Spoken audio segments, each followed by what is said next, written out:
प्रिय भक्तगण, आज हम आपको एक कथा का श्रवण कराएंगे जो सुनने मात्र से आपके जीवन में सुख, संपत्ति और धन की वर्षा होगी। तो चलिए कथा को प्रारंभ करते हैं। भगवान शिव माता पार्वती से कहते हैं कि निस्वार्थ भाव से किया गया कर्म में आत्म शांति मिलती है। तब माता पार्वती कहती हैं, हे स्वामी, कृपया पहेली मत बुझाइए, मुझे विस्तार से बताएं। तब भगवान शिव कहते हैं, हे प्रिय, इस कहानी को ध्यान से सुनो। अगर आप यह कहानी सुन रहे हैं तो पूरा सुनिए। इस कथा को आधा अधूरा छोड़कर जाने की गलती मत करिएगा, क्योंकि इस पवित्र कथा को पूरा सुनने से मनचाहा फल की प्राप्ति होगी। इसलिए इस कथा को पूरा सुने। कथा शुरू करने से पहले अगर आप चैनल पर नए हैं तो कृपया चैनल को सब्सक्राइब करें, साथ ही बेल आइकन को प्रेस करें, जिससे आपको मेरी आने वाली वीडियो का नोटिफिकेशन मिल सके। एक समय की बात है, अमरपाल नाम का राजा अमरावती नामक राज्य का राजा था, जिनकी 5 रानियां थी। राजा का राज्य बहुत बड़ा था, वह बहुत बहादुर और दयालु था और हमेशा अपनी प्रजा की प्रगति के लिए दिन रात काम करता था। राजा की प्रजा भी उससे बहुत प्यार करती थी। राजा के राज्य में सभी बहुत प्रसन्न थे, प्रजा को कोई दुख नहीं था। लेकिन राजा हमेशा चिंतित रहते थे, क्योंकि राजा की कोई संतान नहीं थी। उन्होंने अपनी संतान प्राप्ति के लिए 5 बार शादियां की, परंतु किसी से भी उनको संतान की प्राप्ति नहीं हुई। इससे राजा बहुत दुखी हो गए थे। उनका दुख देखकर पूरी प्रजा भी दुखी थी। प्रजा के मन में भी था कि राजा को एक संतान हो जाता तो राज्य को उत्तराधिकारी मिल जाता। प्रजा सदा भगवान से कामना करती और प्रार्थना करती कि राजा का एक पुत्र हो जो भविष्य में राजा बने और राज्य को चलाए। प्रजा भी देवी देवताओं की आराधना करती थी और प्रार्थना करती। राजा ने सभी प्रयास कर लिए, साधु सन्यासी सबकी सेवा की, पूजा अर्चना की, परंतु अब तक उन्हें किसी का आशीर्वाद नहीं मिला था जिससे पुत्र की प्राप्ति हो। एक दिन की बात है, राजा वन में भ्रमण के लिए गए और हिरण का शिकार करने के लिए जंगल में काफी दूर निकल गए। हिरण तो मिला नहीं, न जाने कहाँ विलीन हो गया। वे खोजते रहे हिरण को कि कहीं दिखाई दे जाए, लेकिन हिरण उन्हें कहीं नहीं मिला। बहुत समय बीतने के बाद राजा थक चुके थे और उन्हें जोरों से प्यास लगी। राजा अपने रास्ते से भी भटक चुके थे। घोड़ा लेकर वे आगे बढ़े जा रहे थे। चारों दिशाओं में घनघोर जंगल ही जंगल था। अचानक कहीं से पानी की कलकल करती आवाज सुनाई पड़ी। राजा ने सोचा, लगता है उधर नदी है। कहते हुए राजा आवाज की दिशा में चल पड़े। थोड़ी दूर चलने के बाद राजा को एक बहुत बड़ी नदी दिखाई दी। वह घोड़े को लेकर जैसे ही पानी पीने लगे, अचानक एक स्त्री की आवाज सुनाई दी, आप कौन हैं? आपको दिख नहीं रहा कि मैं यहाँ स्नान कर रही हूँ? आप यहाँ कैसे आ गए? राजा ने चौंक कर पीछे मुड़कर देखा। सचमुच अपनी प्यास के आगे उन्हें दिखाई नहीं दिया। एक लड़की नदी में नहा रही थी, दूसरी लड़की पानी में खेल रही थी। इतने में झट घूमकर राजा ने अपनी आंखें उधर से फेर ली और कहा, मुझे बहुत प्यास लगी थी, इसलिए मैं पानी पीने आ गया। मुझे क्षमा करें, मैंने आपको देखा नहीं। यदि बुरा नहीं माने तो मैं पानी पी लूं और फिर चला जाऊंगा। वैसे भी मैं बहुत थक गया हूँ और रास्ता भी भटक गया हूँ। आप कौन हैं और इस घने जंगल में क्या कर रहे हैं? इतना कहकर राजा चुप हो गया। लड़की ने कहा, मैं तो यहीं पास के गांव में रहती हूँ, रोज यहीं आती हूँ और इसी नदी में नहाती हूँ। नदी जंगल के बीच में है, इसलिए कभी कोई यहाँ आया ही नहीं। मैं तो निश्चिंत होकर यहाँ नहा रही थी। मुझे नहीं पता आप यहाँ आ जाएंगे। आप पानी पी लीजिए और उधर थोड़ी देर मेरा इंतजार कीजिए, मैं आपको थोड़ी देर में रास्ता बता दूंगी। राजा ने पानी पीकर उधर की तरफ मुँह किया और पेड़ की छांव में खड़ा हो गया और लड़की के आने का इंतजार करने लगा। उधर वह लड़की जल्दी जल्दी नहाकर एक चट्टान की ओट में जाकर कपड़े बदलने लगी और वहां से निकलकर राजा के पास आ गई और कहने लगी, आपको और पानी पीना है तो पी लीजिए। राजा ने कहा, नहीं नहीं, पानी तो मैंने पी लिया है। राजा लगातार उसे मंत्रमुग्ध सा हुआ देख रहा था। लड़की ने राजा को खाने के लिए फल दिया। राजा उस फल को ले लेता है और कहता है, तुम नहीं खाओगी? तो लड़की कहती है, नहीं, आप अतिथि हैं, आप खाइए। राजा फल खाते हुए पूछता है, आप अपना परिचय दें। तो लड़की कहती है, मेरा नाम सुंदरी है और ये मेरी बहन सपना है। हम दोनों बगल के गांव में रहते हैं। हमारे गांव का नाम कोल्हापुर है। मेरे परिवार में सिर्फ मेरी माँ और हम 2 बहनें हैं। हम लोग जंगल से कंदमूल, फल, शहद और लकड़ियां ले जाते हैं और उसी को बेचकर अपना गुजारा कर लेते हैं। घर के पास थोड़ी सी जमीन है, उसमें हम लोग कुछ अनाज और सब्जियां उगा लेते हैं, जिससे हमारा जीवन यापन चल जाता है। आप कौन हैं और इस घने वन में क्या कर रहे हैं, आप ही बताइए। मैं यहाँ हिरण के शिकार की खोज में आया था और वन में रास्ता भटक गया हूँ। इसके बाद सुंदरी ने राजा को रास्ता बताया। राजा अपने राज्य जाने से पहले सुंदरी से कहने लगा, दोबारा मैं तुमसे मिलने जरूर आऊंगा। तुम्हें कहाँ मिल सकता हूँ, ये तो तुमने बताया ही नहीं। सुंदरी कहने लगी, आप क्यों मिलना चाहते हैं मुझसे दोबारा? राजा कहने लगा, बस तुम्हें देखकर तुमसे बातें करने की इच्छा जाहिर होती है। तो सुंदरी हंस पड़ी और बोली, मैं रोज यहाँ आती हूँ, ये बताया तो था। सुबह फल लकड़ियाँ ले जाकर माँ को दे देती हूँ। खाना खाकर हम सब्जियाँ और फल बेचने बाजार जाते हैं। तो मैं आपको इस समय रोज यहाँ मिलूंगी, या आप मेरे गांव भी आ सकते हैं मुझसे मिलने के लिए। राजा निकल पड़ा और अपने राज्य आ गया, लेकिन राजा सुंदरी पर मोहित हो गया था। राजा बेचैन रहने लगा। उसे बार बार सुंदरी से मिलने की इच्छा जाहिर होती। वह समझ नहीं पा रहा था 5-5 रानियों के रहते सुंदरी की ओर उसका दिल क्यों खींचा जा रहा है। जब उसे सहन करना कठिन हो गया, तब उसने अपने मंत्री जी को यह बात बताई। मंत्री ने कहा, महाराज, आप चाहें तो उस लड़की से विवाह कर सकते हैं। हो सकता है कि आपको उससे ही हमारे राज्य का उत्तराधिकारी मिल जाए।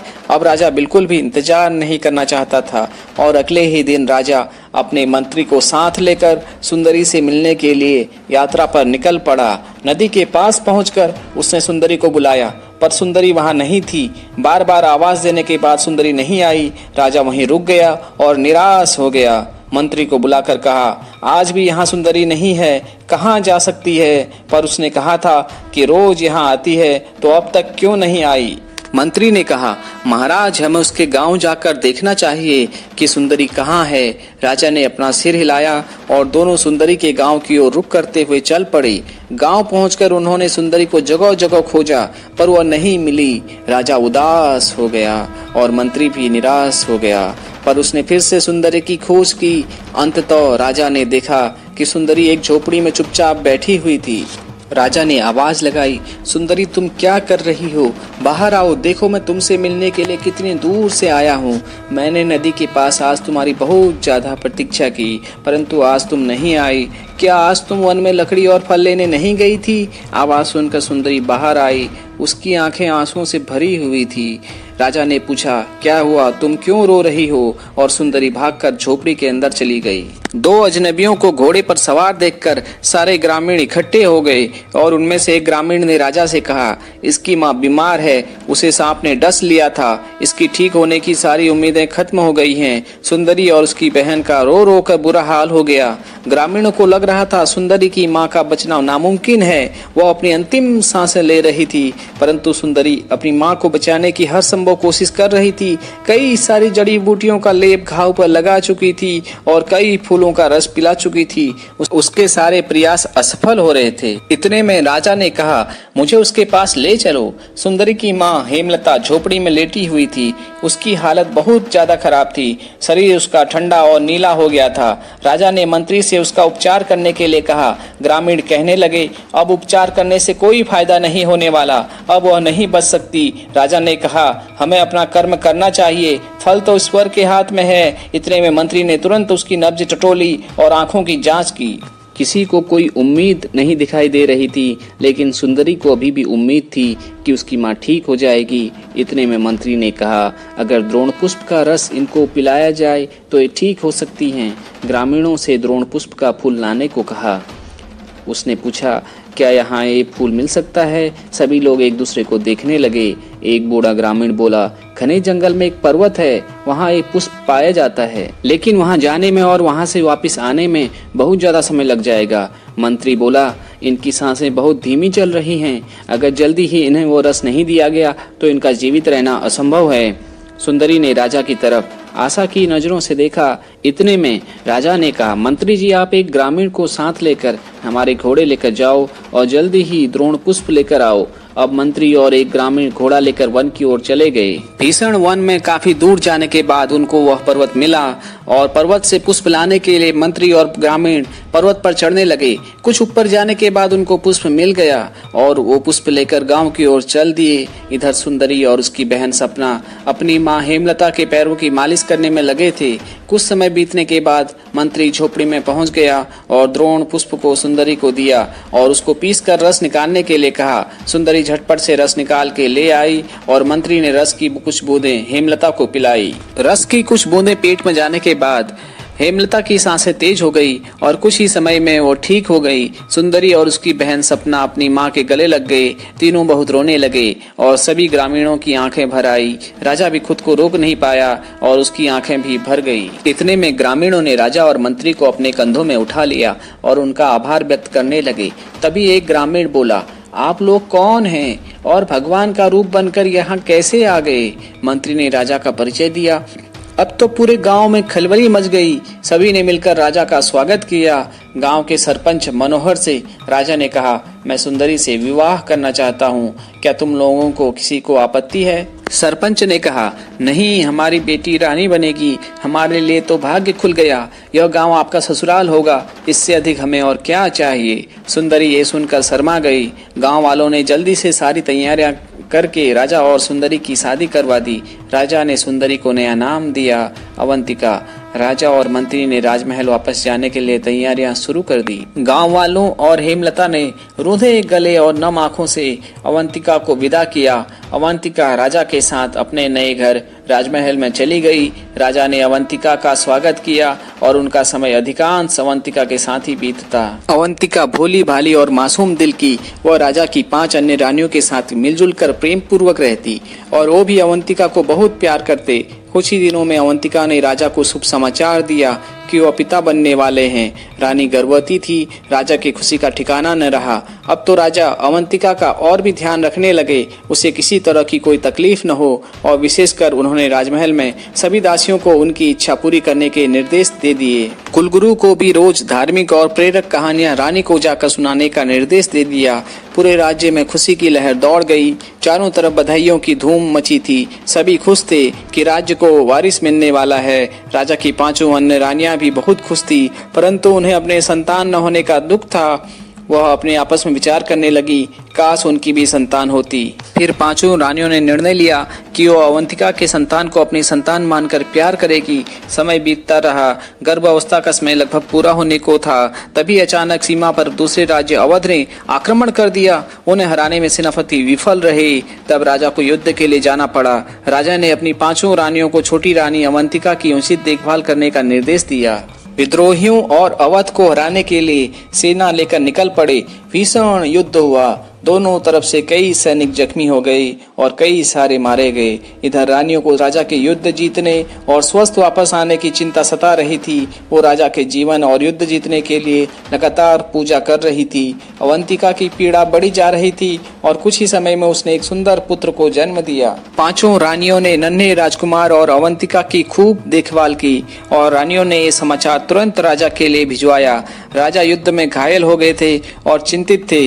उनकी सेना कमजोर पड़ रही थी और उनको युद्ध हारने का डर सता रहा था। तभी राजा को संदेशवाहक ने समाचार दिया कि उनका पुत्र हुआ है। राजा तुरंत अपने पुत्र और रानी के पास जाना चाहते थे, परंतु युद्ध के कारण वे मजबूर थे। पुत्र रत्न का समाचार सुनकर राजा और सेना में एक नई ऊर्जा का संचार हुआ। राज्य को उत्तराधिकारी मिलने की खुशी में सेना अपने जख्म भूल गई और फिर से एक नई ऊर्जा के साथ युद्ध के लिए सुसज्जित हो गई। भयंकर युद्ध आरंभ हुआ। जहां पहले राजा और उसकी सेना कमजोर पड़ रही थी, अब वहीं वह मजबूत नजर आ रही थी। जल्द ही विरोधी सेना कमजोर पड़ने लगी। अवध की सेना कमजोर पड़ते ही पीछे हटने लगी। सेना के पीछे हटते ही अवध का सेनापति अकेले रह गया और उसको बंदी बना लिया गया। अपने सेनापति को बंदी बना देख अवध की सेना ने आत्मसमर्पण कर दिया। इस तरह राजा युद्ध जीत गया और उसने विजय का समाचार रानियों तक भिजवा दिया। अब राजा को जल्दी से जल्दी अपने पुत्र को देखने की जिज्ञासा हो रही थी। राजा ने अवध के राजा सूर्य प्रताप के साथ संधि की, साथ ही भविष्य में आक्रमण न करने की शपथ दिलवाई। युद्ध के हार जाने के तौर पर अवध से 10 गांव अपने अधिकार क्षेत्र में लिए। बदले में अवध की सेना और उसके सेनापति को मुक्त किया। अब राजा अपने राजमहल की ओर लौट गया। इधर रानियां राजा के युद्ध में विजय के समाचार से आनंदित हो उठी और उन्होंने राजा और सेना के स्वागत की तैयारियां शुरू कर दी। राजा अपने राजमहल पहुंचा तो उसका स्वागत पुष्प वर्षा, ढोल नगाड़े के साथ किया गया। सभी रानियों ने राजा का स्वागत किया और उसकी आरती उतारी। सैनिकों को स्वादिष्ट भोजन, उपहार, स्वर्ण दिए गए। राजा अपने पुत्र से मिला, उसे अपने गोद में उठा लिया और उसके माथे को चूमने लगा और सभी रानियों को अपने गले से लगा लिया। अब राजा को उसका वारिस मिलने और युद्ध जीतने की खुशी में पूरे राज्य में जश्न मनाया गया। इस तरह राजा का परिवार पूरा हो गया और वह हंसी खुशी से अपने जीवन व्यतीत करने लगा और शांति से राज्य को चलाने लगा। इसलिए हमेशा अच्छा करते रहो, बुरा करने का परिणाम बुरा ही होता है। और यह कहानी यहीं पर समाप्त करते हैं और कहते हैं, कर्म में प्रेम और फल में आत्म शांति मिलती है।